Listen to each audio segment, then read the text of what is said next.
Essa história aconteceu há apenas um ano, no verão. Agora tenho 14 anos. Um pouco de contexto sobre isso. Minha irmã mais velha tem um emprego de meio período como conselheira de um acampamento na Lituânia, onde moramos, e me convidou para visitá-la pelo menos uma vez. Eu realmente não queria ir para lá, já que era um acampamento para vegetarianos, mas queria passar algum tempo com minha irmã e alguns outros amigos que também estavam indo para lá. E agora o plano da área do acampamento, para não ficar confuso. O local das tendas ficava a cerca de 250 metros da entrada. Portanto, não estava realmente dentro da área de acampamento. O local das tendas era dividido em duas zonas, a zona das meninas e a zona dos meninos. Logo na entrada havia banheiros, pias e chuveiros. Virando à esquerda, você chegará à lareira, à área de jogos, à estação de alimentação, etc., que ficavam a uns 100 metros da entrada. Com tudo isso, você pode ver que a ação acontecia bem longe de onde as pessoas normalmente estavam durante o dia. Agora a história. Nos 2 primeiros dias, não aconteceu muita coisa. À noite, só ouvi alguns galhos estalando ou folhas farfalhando, mas acho que isso foi causado por esquilos ou outros animais pequenos. No terceiro dia fiquei muito entediada e irritado, porque não tinha nada para fazer e fiquei com fome de carne, então voltei para a barraca. Na verdade, não era bom ir para lá, pois todos os orientadores queriam que as crianças ficassem na área de jogos ou fossem ajudar na cozinha com o almoço. Mas, como eu era uma garota nervosa e irritada na época, não dei ouvidos a eles e voltei para minha barraca. Deitei-me e comecei a ler um livro que havia levado para lá, mas então me distraí com o barulho de alguém em outra barraca, mais distante de mim. A princípio, pensei que poderia ser uma conselheira procurando alguma coisa, mas o barulho continuou por mais 5 minutos. Fiquei ansioso para espiar alguém que estava lá por algum motivo, então desci o zíper da entrada da barraca e coloquei a cabeça para fora para olhar na direção da pessoa. O dia estava claro, então vi quem realmente estava lá. Era um homem. Bem, talvez ele seja um conselheiro homem também, mas não. Todos os orientadores têm uniformes e botas coloridas para serem reconhecidos, mas esse homem usava calça camuflada e jaqueta de couro. Acho que ele me ouviu fechando o zíper da barraca, porque parou de fazer barulho e se arrastou para trás, para fora da barraca. Voltei rapidamente para a minha e fechei o zíper da entrada. Eu estava respirando muito forte, então cobri minha boca com a mão. Então ouvi passos. Eles estavam vindo em minha direção, mas acho que ele não sabia onde eu estava, pois entre o homem e minha barraca havia 2 outras barracas também. Então vi uma sombra passando em frente à minha barraca também, e ela carregava um maldito machado. Quero dizer, nem mesmo um facão, mas um machado grande dedicado ao corte de árvores. Graças aos deuses, ele também passou pela minha barraca. Esperei mais alguns minutos e abri a entrada um pouco, o suficiente para ver os arredores. Só restavam árvores e tendas, então fechei o zíper do resto da entrada e saí. Não vi ninguém por perto, então fui verificar o caminho que o homem percorreu. Havia algumas pegadas de botas no musgo. Eram masculinas, pois eram bem grandes. Verifiquei a barraca em que ele estava e todas as roupas de uma garota que era a dona da barraca estavam espalhadas lá dentro. Sua mochila estava sem zíper e a entrada também estava aberta. Não acho que a garota tenha deixado suas roupas assim. Corri para a fogueira o mais rápido que pude e contei aos conselheiros o que vi. Nós corremos para lá e eu lhes mostrei as pegadas das botas e a barraca. A dona da barraca disse que poucas roupas íntimas dela estavam faltando. Mesmo depois do que aconteceu, os conselheiros ainda queriam que ficássemos no acampamento e pediram que não ligássemos para os pais ainda. Eles também se certificaram de que todas as crianças estivessem agora sob suas vistas. Eu não deixei mais minha irmã naquela semana, porque estava morrendo de medo de um possível pedófilo ou coisa pior que estivesse andando pelo acampamento. Felizmente, todos nós saímos em segurança, ninguém viu o homem novamente e ninguém teve seus pertences pessoais perdidos. Nunca mais voltarei a esse acampamento e até minha irmã disse que eles mudaram o local do acampamento para mais perto da saída da floresta.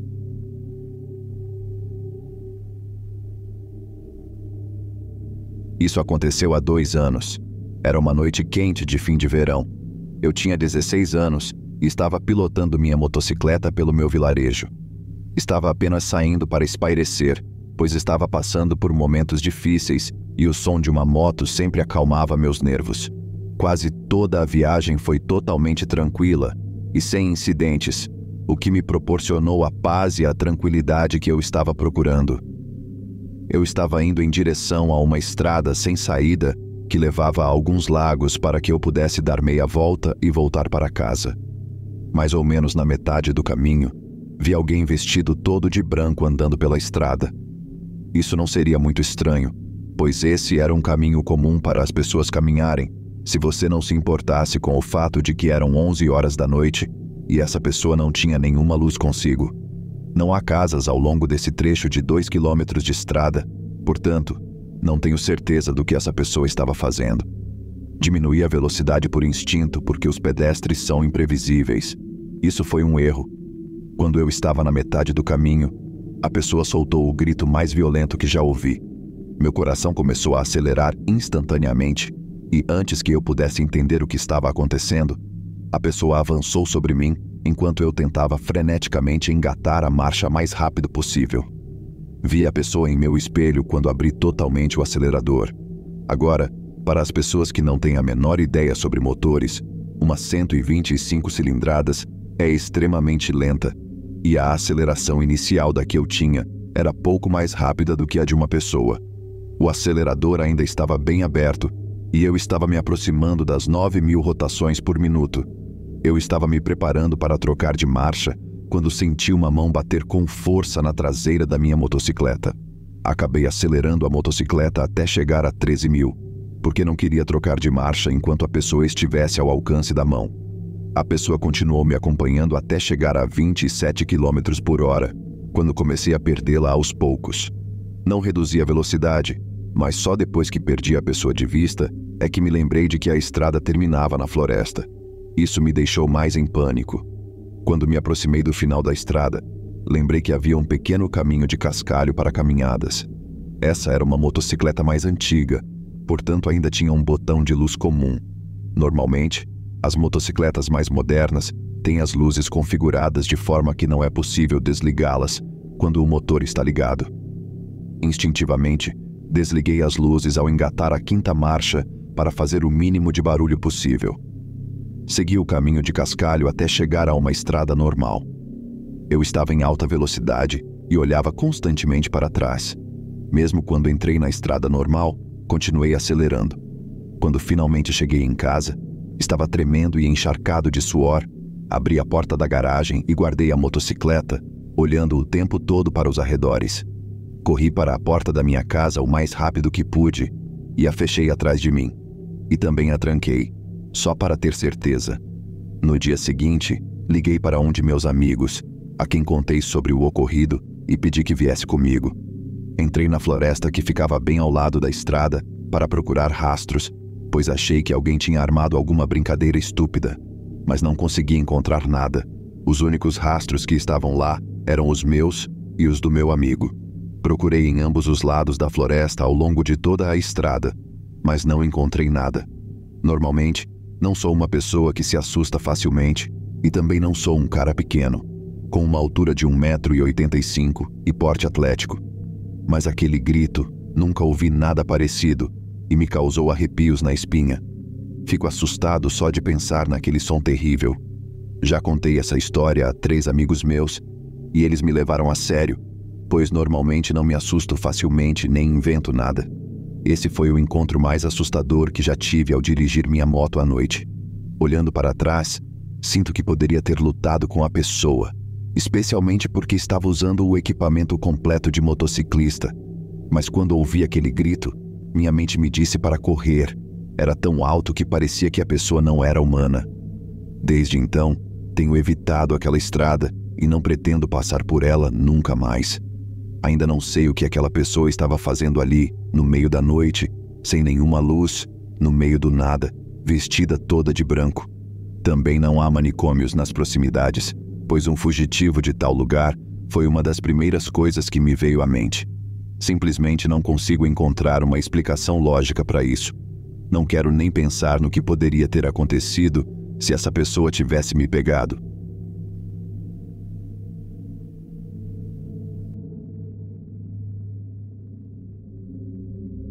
Essa história em particular aconteceu quando eu era adolescente, ou seja, há mais de 15 anos. Cresci nas montanhas Adirondacks e passei a maior parte da minha infância e adolescência acampando ou fazendo qualquer tipo de atividade ao ar livre. Em 2 verões seguidos, participei de um grupo que percorria as estradas rurais secundárias e recolhia o lixo. Na maioria das vezes, era apenas um trabalho de limpeza ao longo da estrada. Ocasionalmente, porém, os guardas florestais nos pediam para limpar trilhas ou estradas municipais onde as pessoas jogavam seu lixo na mata. Nesse dia em particular, o grupo em que eu estava teve que se dividir e fazer quadrantes. Recebemos unidades de GPS. No entanto, naquela época, a precisão era geralmente de 100 metros, se você tivesse sorte. Isso não foi um problema para mim, pois eu tinha as melhores habilidades de sobrevivência entre os outros do meu grupo. Na época, eu sonhava em ser um guia de trilhas ou guarda florestal. No entanto, outros se sentiram desconfortáveis e optaram por ficar mais perto das estradas principais, o que fez com que eu tivesse que ser deixado no final da estrada de serviço florestal e voltar a pé para a área de coleta combinada. Cada um de nós recebeu um rolo de sacos de lixo e um bastão para coletar o lixo. A área em que fui deixado era conhecida por ser um dos maiores depósitos de lixo. As pessoas deixavam seus sofás ou cadeiras velhas. Até mesmo um colchão e várias peças de mobília podiam ser encontradas na minha área. Mas alguém com um caminhão de plataforma já havia passado por lá e recolhido as peças maiores.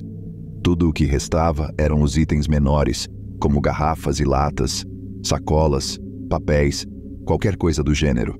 Infelizmente, de vez em quando, você encontrava coisas descartadas de natureza mais sombria, como animais de estimação indesejados que eram descartados de forma desumana. E nesse dia, encontrei uma ninhada de filhotes de cachorro. Não me deram um rádio, mas se eu tivesse o rádio, teria ligado e eles teriam vindo me buscar naquele momento, pois tentam impedir que nós, jovens, vejamos as coisas mais sérias. Infelizmente, essa não foi a primeira vez que vi coisas dessa natureza. Por isso, reservei um tempo para recolher todos os filhotes e colocá-los em uma sacola. Em vez de deixá-los com a pilha de outros sacos que eu já havia enchido, decidi enterrá-los.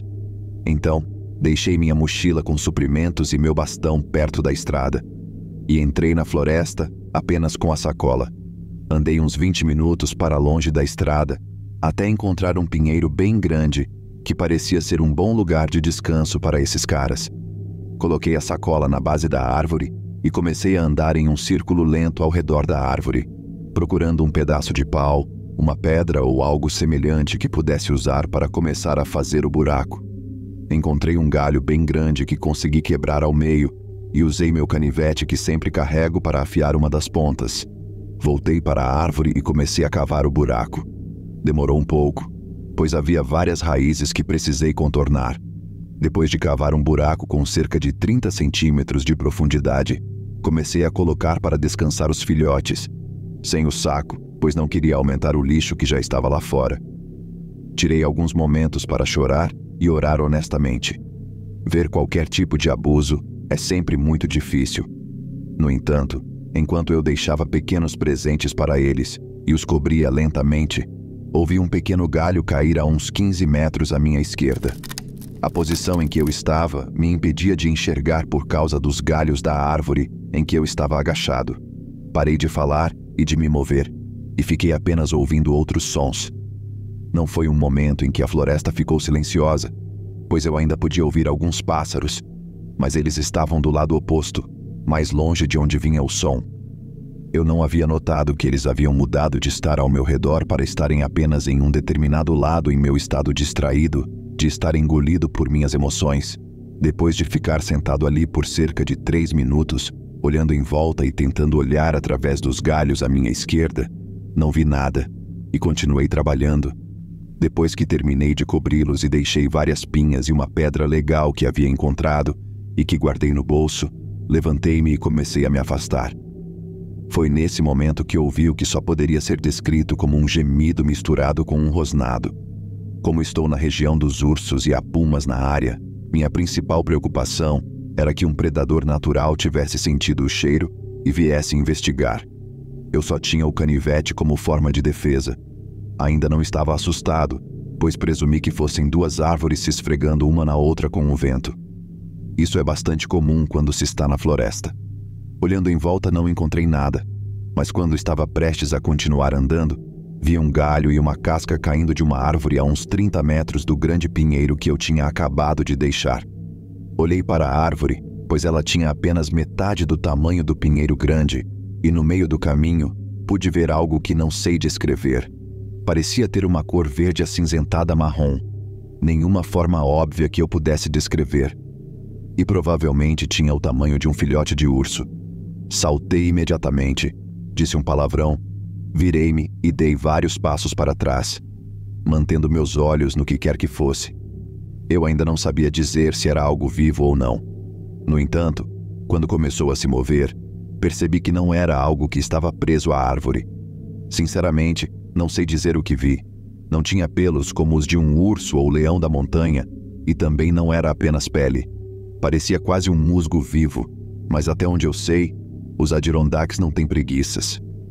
E aquela coisa não se parecia com nenhum animal que eu já tivesse visto. Eu não sabia dizer se tinha cabeça ou rosto até que ela se virou e olhou para mim. Tinha um rosto, mas estava meio esmagado. Eu não conseguia ver os olhos ou as características faciais, além do fato de estar escuro.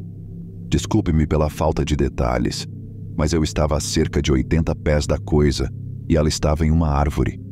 O dia estava levemente nublado, e se você já esteve na floresta, sabe que sempre há sombra da copa das árvores, então não consegui ver bem essa coisa. No entanto, pude perceber que ele tinha 4 membros, pois estavam enrolados em volta da árvore. As patas eram quase como as de um guaxinim, mas as garras eram tão longas quanto os dedos. Ele tinha uma cauda comprida, parecida com a de um rato, mais ou menos do comprimento de seu corpo, que ocasionalmente balançava para frente e para trás, e que eu podia ver saindo de trás da árvore. Ele desceu da árvore lentamente, observando-me, e foi quando notei que tinha orelhas arredondadas e delicadas na lateral do rosto, como se fosse uma pessoa, não um animal. Ele não fez nenhum som ao descer, exceto pelo leve raspar das garras. Ele chegou a um galho a aproximadamente 3 metros do chão e subiu nele. Honestamente, ele se movia como um guaxinim, mas o formato do corpo e a cabeça arredondada, aparentemente sem pescoço, definitivamente não eram de guaxinim, nem mesmo de urso ou de qualquer outro animal que eu pudesse imaginar, pois não tinha focinho para fora. Seu rosto estava esmagado, com um nariz que parecia um buraco, sem nenhuma forma óbvia. Parecia vagamente com um macaco. Seus olhos eram de uma cor mais clara, pois ocasionalmente pegavam o sol, e sua pele, ou o que quer que a cobrisse, parecia que poderia se misturar a um crescimento em uma árvore ou a uma pedra no chão. Ele soltou um assobio baixo, e foi quando decidi que já tinha visto o suficiente. Olhei para trás para ter certeza de que meu caminho estava livre, virei-me e praticamente corri. Olhando para trás várias vezes, não fui seguido e nunca mais o vi. Mas até hoje me pergunto o que era aquilo. Contei ao guarda florestal responsável por nós naquele dia o que vi, e ele disse que provavelmente era um guaxinim com sarna. E quando eu disse que o rosto não parecia o de um guaxinim ou de qualquer outro animal da região, ele disse que eu devia estar enganado. Seu rosto era semelhante ao de um macaco de nariz arrebitado, mas a cor e as proporções e formas gerais não eram. Não há nenhuma espécie de macaco conhecida na América do Norte e não se tratava de um animal de estimação exótico que tivesse fugido. Não tenho uma resposta para o que vi naquele dia. Era evidente que ele se sentia confortável subindo em árvores, e até hoje olho para cima sempre que estou na floresta. Não conheço nenhuma criatura ou espécie que corresponda ao que vi, e passei anos pesquisando. E até hoje, imagino o que era.